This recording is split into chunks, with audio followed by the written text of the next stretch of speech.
నమస్కారం B digital news కి స్వాగతం. ముందుగా హెడ్లైన్స్. ఘనంగా ఎన్టీఆర్ యూనివర్సిటీ వార్షిక స్నాతోత్సవం, ఆరోగ్య సంరక్షణ, వైద్య సేవలు, వైద్య విద్యలు ఆంధ్రప్రదేశ్ అగ్రస్థానంలో ఉందన్న గవర్నర్ అబ్దుల్ నజీర్.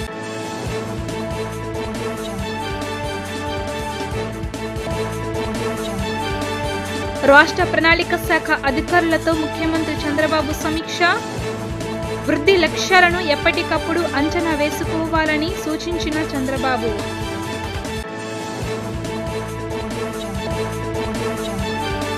వైసీపీ నేతలపై మంత్రి వాసంశెట్టి సుభాష్ ఫైర్, యూరియాపై వైసీపీ నేతలు చేస్తున్న దుష్ప్రచారంతో రైతులు ఆందోళన చెందుతున్నారని ఆగ్రహం.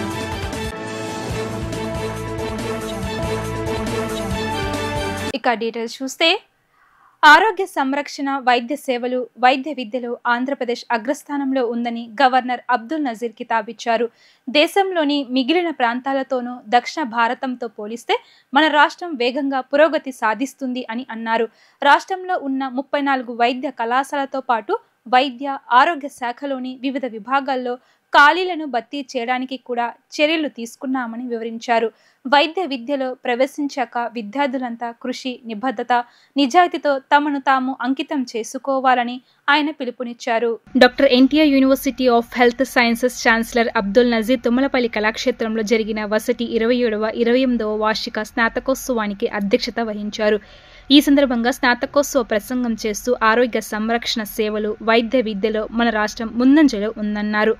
1986లో స్థాపించిన doctor NTR university of health sciences దేశంలోనే మొట్టమొదటి విశ్వవిద్యాలయమని మన గర్వంగా చెప్పగలమన్నారు.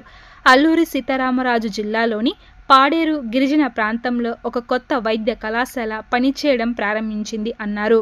రాష్ట్రంలో ఉన్న 34 వైద్య కళాశాలతో పాటు వైద్య, ఆరోగ్య శాఖలోని వివిధ విభాగాల్లో ఖాళీలను భర్తీ చేయడానికి కూడా చర్యలు తీసుకున్నామని గవర్నర్ అన్నారు. విశాఖపట్నంలోని హోమీబాబా క్యాన్సర్ హాస్పిటల్ మరియు రీసెర్చ్ సెంటర్లో అనస్థియాలజీ మరియు radio station oncology ప్రత్యేకతలతో post graduate medical కోర్సులు ప్రారంభమయ్యాయి అన్నారు.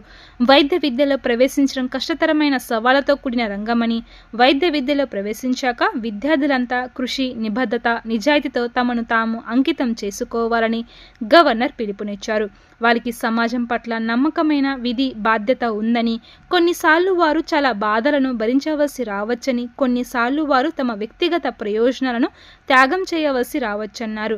తద్వారా రోగి మరొక రోజు జీవించవచ్చని, లేదా ఒక కుటుంబం తమ ప్రియమైన వారు ఆరోగ్యంగా ఇంటికి తిరిగి రావడాన్ని ఆస్వాదించవచ్చని ఆయన తెలిపారు. స్నాతకోత్సవంలో డిగ్రీలు, బంగారు పతకాలు, మెరిట్ సర్టిఫికేట్లు పొందిన విద్యార్థులను ఆయన అభినందించారు. Andhra Pradesh has always been in the forefront of healthcare sciences and medical education, and we can proudly say that the University of Health Sciences, which was established in 1986, was the first of its kind in the country. This was the first umbrella university, if my knowledge, if I am right, in the country. On the medical education front, our state has been making rapid progress compared to the rest of the country and South India. Today, Dr. NTR University of Health Sciences has under its jurisdiction as many as 580 colleges offering medical, dental, Ayurveda, homeopathy, Unani, naturopathy and yoga, nursing, physiotherapy and other allied healthcare courses, providing training to thousands of students in various branches of medicine and allied healthcare. Healthcare profession is the noblest of all professions, and you are all indeed fortunate to be the chosen few in this profession. But Dr. Yadav has already warned you how you should be. To achieve success while delivering healthcare, both curative, promotive and preventive, you must work hard with sincerity and commitment. I am also informed that university has started 2 new courses in clinical psychology, that is MPhil and PDCP with 6 seats each. One new medical college has been functional in the remote tribal area of Paderu in Visakhapatnam district, in addition to 34 existing medical colleges in the state. Action has also been taken to fill vacancies in various categories of medical and health department over the period. Postgraduate medical courses in the specialties of anesthesiology and radiation oncology have been functional at Homi Baba Cancer Hospital and Research Center, Visakhapatnam. My dear students, I would like to congratulate the students who are receiving their medals today under various categories for their excellent performance, and the students who are receiving their graduate and postgraduate degrees, and the research scholars who are receiving their PhD, super specialty and post-graduation degrees. As you all are aware, in a profession that deals with well-being of humans, people have expectations of services of highest order from you, untainted by any tinge of corruption or incompetence. సుస్థిర ఆర్థిక వ్యవస్థను సాధించాలంటే వృద్ధి లక్ష్యాలను ఎప్పటికప్పుడు సమీక్షిస్తూ త్రైమాసిక ఫలితాల ఆధారంగా తదుపరి కార్యాచరణ ప్రణాళిక రూపొందించుకోవాలని ముఖ్యమంత్రి చంద్రబాబు అధికారులకు స్పష్టం చేశారు. ఈ ఆర్థిక సంవత్సరానికి లక్ష్యంగా పెట్టుకున్న 17.1% వృద్ధి సాధించేందుకు కృషి చేయాలని ఆయన ఆదేశించారు. జాతీయ సగటును మించి 2025-26 ఆర్థిక సంవత్సరం తొలి త్రైమాసికంలో జీఎస్డీపీలో వృద్ధి నమోదైందని రాష్ట్ర ప్రణాళిక విభాగం అధికారులు ముఖ్యమంత్రికి వివరించారు. ఉండవల్లిలోని సీఎం క్యాంప్ కార్యాలయంలో జరిగిన సమీక్షలో రాష్ట్ర ప్రణాళిక శాఖ అధికారులు 2025-26 ఆర్థిక సంవత్సరం తొలి త్రైమాసిక వృద్ధి అంచనాలను ముఖ్యమంత్రికి సమర్పించారు. 2 అంకెల వృద్ధిపై సంతోషం వ్యక్తం చేసిన సీఎం ఎంత లక్ష్యం పెట్టుకున్నాం, దానికన్నా ఎంత ఫలితాలు సాధించాం అనే విశ్లేషణ అవసరమని అన్నారు. రాష్ట్రానికి విస్తీర్ణమైన సముద్ర తీరం, సమృద్ధిగా జల వనరులు, మెరుగైన మౌలిక వసతులు వంటి అనేక అంశాలు అభివృద్ధికి తోడ్పడతాయని తెలిపారు. కొన్ని రంగాలు ఆశించిన పురోగతి సాధించకపోవడానికి కారణాలు ఏమిటో తెలుసుకోవడానికి నిపుణులతో ప్రత్యేకంగా అధ్యయనం చేయాలని సూచించారు. యూరియాపై వైసీపీ నేతలు చేస్తున్న దుష్ప్రచారంతో రైతులు ఆందోళన చెందుతున్నారని ఆంధ్రప్రదేశ్ కార్మిక శాఖ మంత్రి వాసంశెట్టి సుభాష్ పేర్కొన్నారు. వైసీపీ ప్రతిపక్షం కాదు, వృషవృక్షం అని విమర్శించారు. ఏపీలో యూరియా కొరత ఉందని చెప్పడం పూర్తిగా అవాస్తవమని అన్నారు. కేవలం రైతులను భయ ఆందోళనకు గురిచేసి రాజకీయ లబ్ధి పొందాలనే దురుద్దేశంతోనే వైసీపీ నేతలు విష ప్రచారానికి తెరలేపారని ఆయన ధ్వజమెత్తారు. సచివాలయంలో ఏర్పాటు చేసిన విలేకరుల సమావేశంలో మంత్రి వాసంశెట్టి సుభాష్ మాట్లాడుతూ జగన్ రెడ్డి తన 5 ఏళ్ల పాలనలో ప్రతి ఏడాది సగటున 5 లక్షల టన్నుల యూరియా మాత్రమే రైతులకు అందించారు అని చెప్పుకొచ్చారు. కూటమి ప్రభుత్వం అధికారంలోకి వచ్చాక ఈ ఖరీఫ్ సీజన్లో 7 లక్షల మెట్రిక్ టన్నుల యూరియాను అందుబాటులోకి తెచ్చామని తెలిపారు. ఇప్పటికే ఆగస్టు నెలాఖరు నాటికి 5,69,712 టన్నులు, ఈ నెలలో 94,442 టన్నులు సరఫరా చేశామని స్పష్టం చేశారు. మరో 40,000 మెట్రిక్ టన్నులు ఈ నెల 10వ తేదీలోగా రైతులకు చేరనుందని తెలిపారు. యూరియా కొరత ఉందంటూ తప్పుడు కథనాలతో కృత్రిమ కొరతను సృష్టించడం వైసీపీ దిగజారుడుతనానికి నిదర్శనమని నిప్పులు చెరిగారు. గత 5 ఏళ్లలో వ్యవసాయ రంగాన్ని జగన్ రెడ్డి పూర్తిగా నిర్వీర్యం చేశారు అని ఆరోపించారు. కూటమి ప్రభుత్వానికి వస్తున్న ప్రజాదరణను అడ్డుకునేందుకు వైసీపీ నేతలు తప్పుడు ప్రచారాలు, డ్రామాలకు తెరలేపారని మండిపడ్డారు. ప్రజలు వాస్తవాలను గమనిస్తున్నారని ఆయన పేర్కొన్నారు. మేము సాగునీరు ఇస్తా ఉన్నాం పుష్కలంగా, దానివల్ల కొద్ది యూరియా ఎక్కువ పడవచ్చు, దానికి పూర్తిగా అంగీకరిస్తాం. అయితే ఎప్పుడైతే షార్టేజ్ వచ్చేస్తుందని విష ప్రచారం చేయడం వల్ల ఎక్కడ షార్టేజ్ వస్తుందని రైతులు ఒక్కసారిగా బల్క్గా కొనడానికి ఒక ఎకరానికి 2 బస్తాలు సరిపోద్ది మ్యాక్సిమం యూరియా. ఇప్పుడు నీరు ఎక్కువ సప్లై అవుతుంది కాబట్టి 3 బస్తాలు, అలా కాకుండా రైతులు 6 బస్తాలు షార్టేజ్ వస్తుందని 7 బస్తాలు కొనటం వల్ల అక్కడ కొద్ది ఒత్తిడి పెరిగింది. అయినప్పటికీ మీరు గమనించవలసింది ఏంటంటే సుమారు గత ప్రభుత్వం ఏటా సగటున 5 లక్షల మెట్రిక్ టన్నులు సప్లై చేసేది, కానీ ఈ ప్రభుత్వం ఈ ఖరీఫ్ సీజన్కి మేము సుమారు 7 లక్షల మెట్రిక్ టన్నులు ఈ రాష్ట్రం అంతా కూడా సప్లై చేయడం జరిగింది. అలాగే మన జగన్మోహన్ రెడ్డి ఆ ట్విట్టర్లో పోస్ట్ చేశారు, ఒక లైన్లో రైతులు యూరియా కోసం నిలబడితే షార్టేజ్ వచ్చింది, రైతులు ఇబ్బంది పడిపోతూ ఉన్నారని.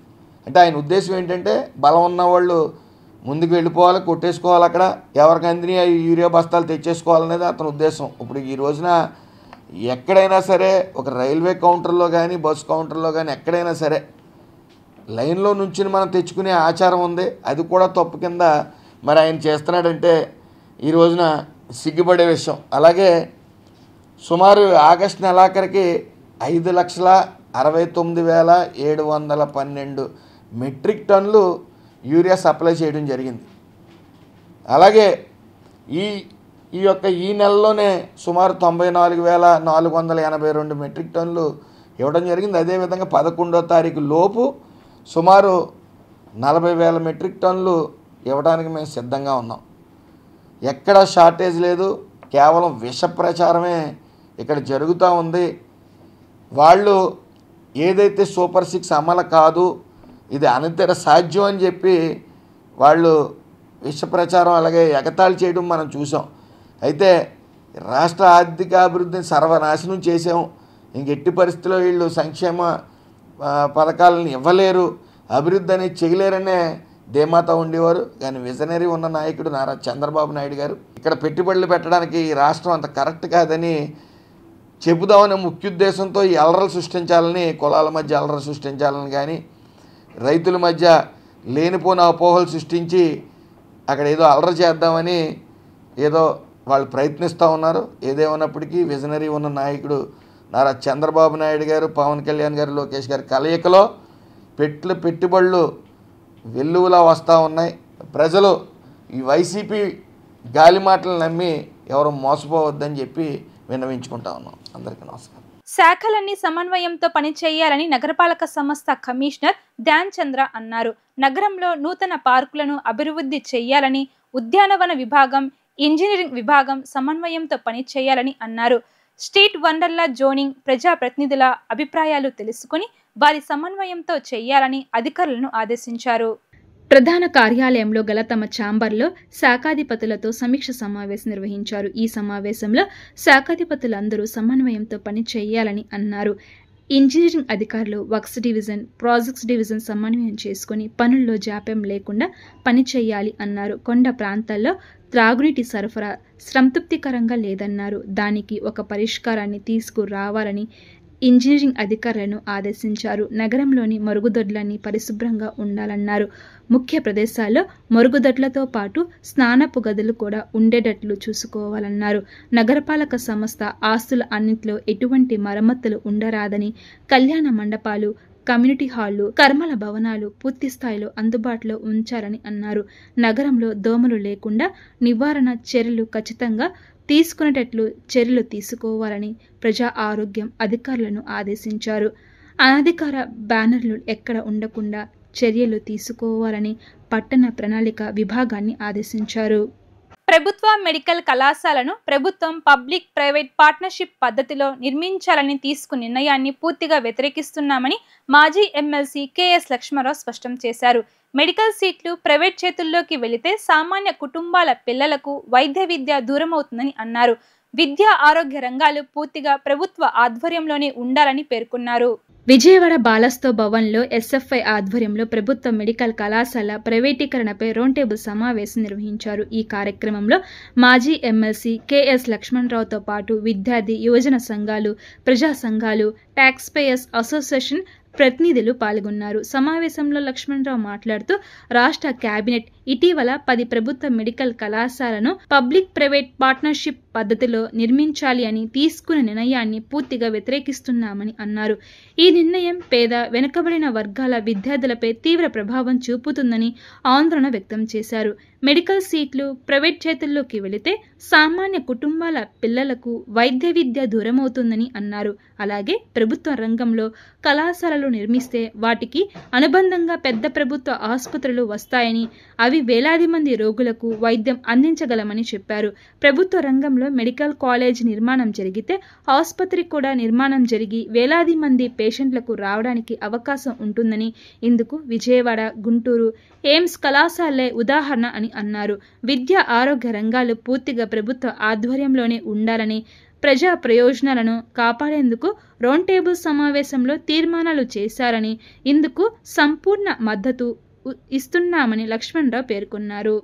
ఈ వారంలో జరిగిన రాష్ట్ర కేబినెట్ సమావేశం ప్రభుత్వ రంగంలో నిర్మాణం కావాల్సిన 10 మెడికల్ కాలేజీలని పీపీపీ పబ్లిక్ ప్రైవేట్ పార్ట్నర్షిప్ అంటే ప్రైవేట్ పద్ధతిలో నిర్మించాలని ఒక నిర్ణయం తీసుకుంది. ఈరోజు ఎస్ఎఫ్ఐ ఆధ్వర్యంలో జరుగుతున్న రౌండ్ టేబుల్ సమావేశం ఈ నిర్ణయాన్ని పూర్తిగా వ్యతిరేకిస్తూ ఉన్నాం. కారణం ఏంటంటే జిల్లాకి ఒక మెడికల్ కాలేజీ ఉండాలనేటటువంటి తీర్మానంలో భాగంగా కేంద్ర ప్రభుత్వం 60% నిధులు కేంద్రం ఇస్తుంది, 40% నిధులు రాష్ట్రాలు భరించాలి. ఈరోజు ఈ నిధులు భరించలేమనే పేరుతో ఈ మొత్తం ప్రైవేటీకరణ చేయడానికి పూనుకున్నారు. దీనివల్ల 2 నష్టాలు జరగబోతూ ఉన్నాయి. ఒక నష్టం, మెడికల్ కాలేజీ సీట్లు పేద విద్యార్థులు కోల్పోతారు. మెడికల్ కాలేజీ సీట్లన్నీ కూడా ప్రైవేటీకరణ చేస్తే అవి ధనికుల పిల్లలకే వెళ్తాయి. రెండో పెద్ద నష్టం ఏంటంటే ప్రతి మెడికల్ కాలేజీకి అనుబంధంగా 300 పడకల ఆసుపత్రి నిర్మించాలి. ప్రభుత్వ ఆధ్వర్యంలో మెడికల్ కాలేజీ పెడితే ఆసుపత్రి కూడా ప్రభుత్వంలోనే నిర్మాణం జరుగుతుంది. ఈరోజు మనం విజయవాడ జనరల్ హాస్పిటల్ చూస్తూ ఉన్నాం, రోజుకు 2000 మంది పేషెంట్లు వస్తున్నారు. పక్కనే మంగళగిరిలో ఎయిమ్స్ 10 రూపాయల ఫీజుతో రోజుకు 2000 మంది పేషెంట్లు వస్తున్నారు. గుంటూరులో జీజీహెచ్ గుంటూరు జనరల్ హాస్పిటల్ రోజుకు 3000 మంది పేషెంట్లు వస్తున్నారు. ప్రభుత్వ రంగంలో కనుక మెడికల్ కాలేజీ నిర్మాణం జరిగితే ఆసుపత్రి కూడా నిర్మాణం జరిగి రోజు వేలాది మంది పేషెంట్లు అక్కడ రావడానికి అవకాశం ఉంది. కానీ చంద్రబాబు నాయుడు మళ్ళీ 2004 పూర్వానికి వెళ్ళిపోతున్నాడు. 2004 పూర్వం అలాగే ఈయన ప్రతిదీ ప్రైవేటీకరణ చేసి బస్టు పట్టాడు. ఇప్పుడు మళ్ళీ బస్టు పడతారని మేము ప్రశ్నిస్తూ ఉన్నాం. ఖచ్చితంగా విద్య, ఆరోగ్యం ఈ రంగాలు మాత్రం ప్రభుత్వ రంగంలో ఉండాలి. ఈరోజు ఈ రౌండ్ టేబుల్ కొన్ని తీర్మానాలు చేయబోతూ ఉంది. ఆ తీర్మానాలకు మేము సంపూర్ణ మద్దతు ప్రకటిస్తూ ప్రభుత్వ రంగంలోనే ఈ 10 మెడికల్ కాలేజీలు కొనసాగాలి, నిర్మించాలని మేము డిమాండ్ చేస్తాం. కూటమి పార్టీ నిర్వహించే సూపర్ 6 సూపర్ హిట్ బహిరంగ సభకు అనంతపురం ముస్తాబైంది.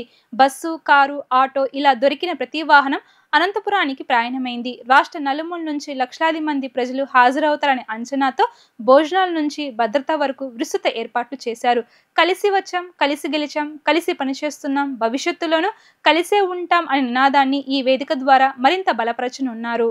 ఉమ్మడిగా నిర్వహిస్తున్న తొలి సభ దాదాపు 15 నెలల పాలనలో కూటమి ప్రభుత్వం సాధించిన విజయాన్ని ప్రజల్లోకి తీసుకువెళ్లడమే లక్ష్యంగా అనంతపురంలోని ఇంద్రప్రస్థాన నగర్ తెలుగుదేశం, జనసేన, బీజేపీ తలపెట్టిన సూపర్ 6 సూపర్ హిట్ బహిరంగ సభకు సర్వం సిద్ధమైంది. అధికారంలోకి వచ్చాక 3 పార్టీలు ఉమ్మడిగా నిర్వహిస్తున్న తొలి సభకు చంద్రబాబు, పవన్ కళ్యాణ్, బీజేపీ రాష్ట్ర అధ్యక్షుడు మాధవ్ సహా 3 పార్టీల అగ్రనేతలు, ప్రజాప్రతినిధులు హాజరు కానున్నారు. ఒకే వేదికపై మంత్రులు, ఎమ్మెల్యేలు, ఎంపీలందరూ కూర్చునే విధంగా ఏర్పాట్లు చేశారు. సూపర్ 6 పథకాల లోగోతో కూడిన ఎల్ఈడి స్క్రీన్తో వేదికను తీర్చిదిద్దారు. ఆర్థిక కష్టాల్లోనూ సూపర్ 6 హామీలు అమలు చేసి సంక్షేమం, అభివృద్ధి సమపాలనలో అందిస్తున్న విషయాన్ని కూటమి నేతలు ప్రస్తావించనున్నారు.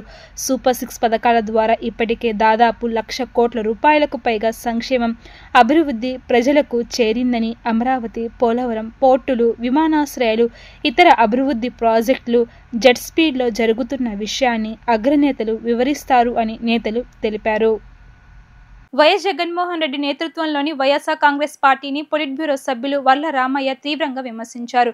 మద్యం కుంభకోణంలో ప్రధాన ముద్దాయిలుగా ఉన్న మాజీ ఐఏఎస్ అధికారులు ధనుంజయ రెడ్డి, కృష్ణమోహన్ రెడ్డి, భారతీ సిమెంట్స్ డైరెక్టర్ గోవిందప్ప బాలాజీలు బెయిల్పై విడుదల కావడంపై ఆయన ఆగ్రహం వ్యక్తం చేశారు. జగన్మోహన్ రెడ్డి పార్టీ అరాచక పార్టీలాగా కనిపిస్తుందని, ఇది రాజకీయం కోసం, ప్రజాసేవ కోసం ఏర్పడిన పార్టీ కాదన్నారు.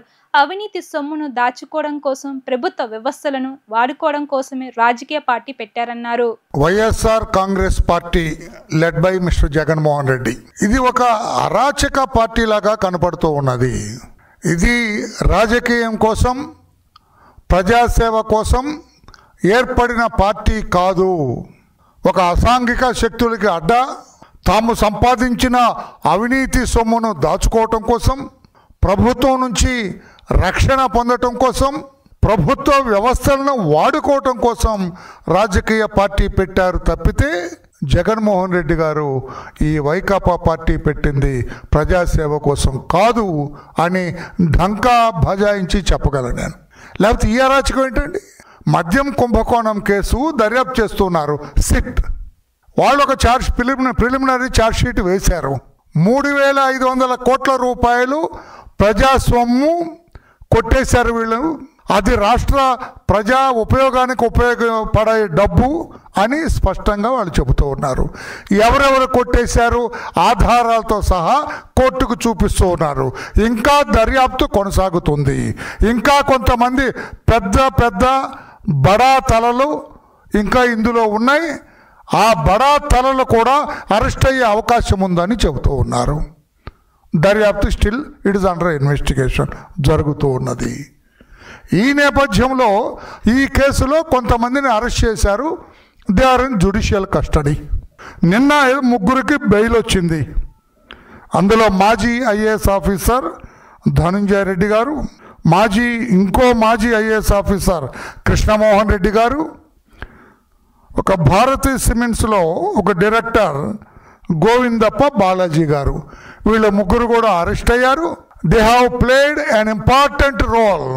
ఈ మద్యం కుంభకోణంలో చాలా ప్రధానమైన పాత్ర పోషించారని 110 రోజుల క్రితం ఈ ధనుంజయ రెడ్డిని, కృష్ణమోహన్ రెడ్డి గారిని అరెస్ట్ చేసినప్పుడు సిట్ వాళ్ళ ద్వారా పత్రికలకు తెలిసింది. లేకపోతే ఎలా తెలిసిందో పత్రికల్లో వచ్చింది. వాళ్ళు 114 రోజులు రిమాండ్లో ఉన్నారు. నిన్న న్యాయస్థానం బెయిల్ ఇచ్చింది. ఆ గోవిందప్ప అనే ఆయన 117 రోజులు ఉన్నాడు. వీళ్ళకంటే 3 రోజుల ముందు అతన్ని అరెస్ట్ చేశారు. బెయిల్ వచ్చింది. బెయిల్ ఎలా వచ్చింది, ఎందుకు వచ్చింది నేను అడగట్లేదు, అందులోకి నేను వెళ్ళను. బెయిల్ అనేది జడ్జి గారి ఇష్టం. అది ఆయన సాటిస్ఫై అయితే ఇవ్వచ్చు. అది that is his prerogative legally. I don't comment on that.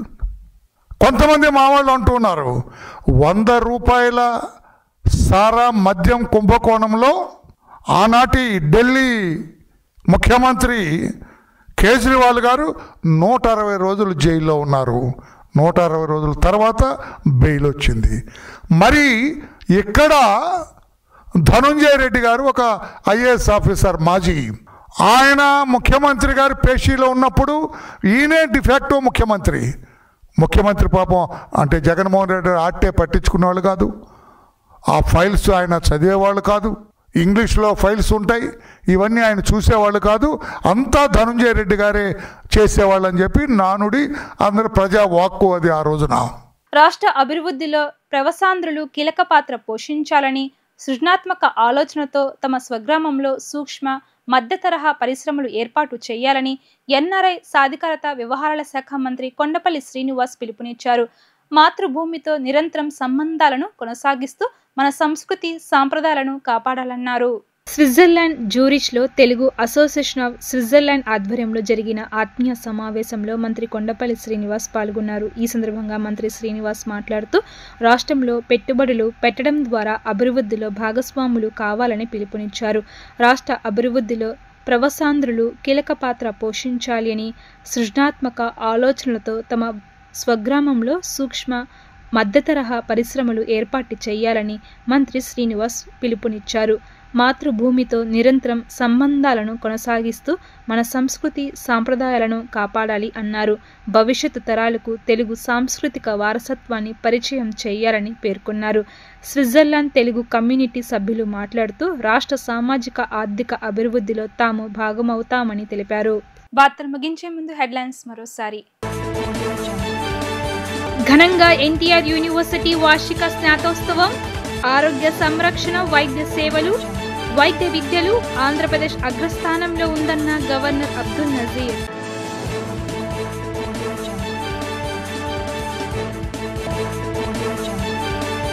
రాష్ట్ర ప్రణాళిక శాఖ అధికారులతో ముఖ్యమంత్రి చంద్రబాబు సమీక్ష, వృద్ధి లక్ష్యాలను ఎప్పటికప్పుడు అంచనా వేసుకోవాలని సూచించిన చంద్రబాబు.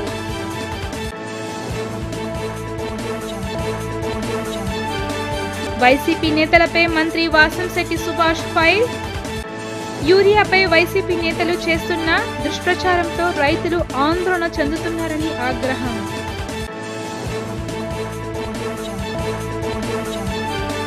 ఇవి ఇప్పటి వరకు ఉన్న అప్డేట్స్. కీప్ వాచింగ్ వి డిజిటల్ న్యూస్.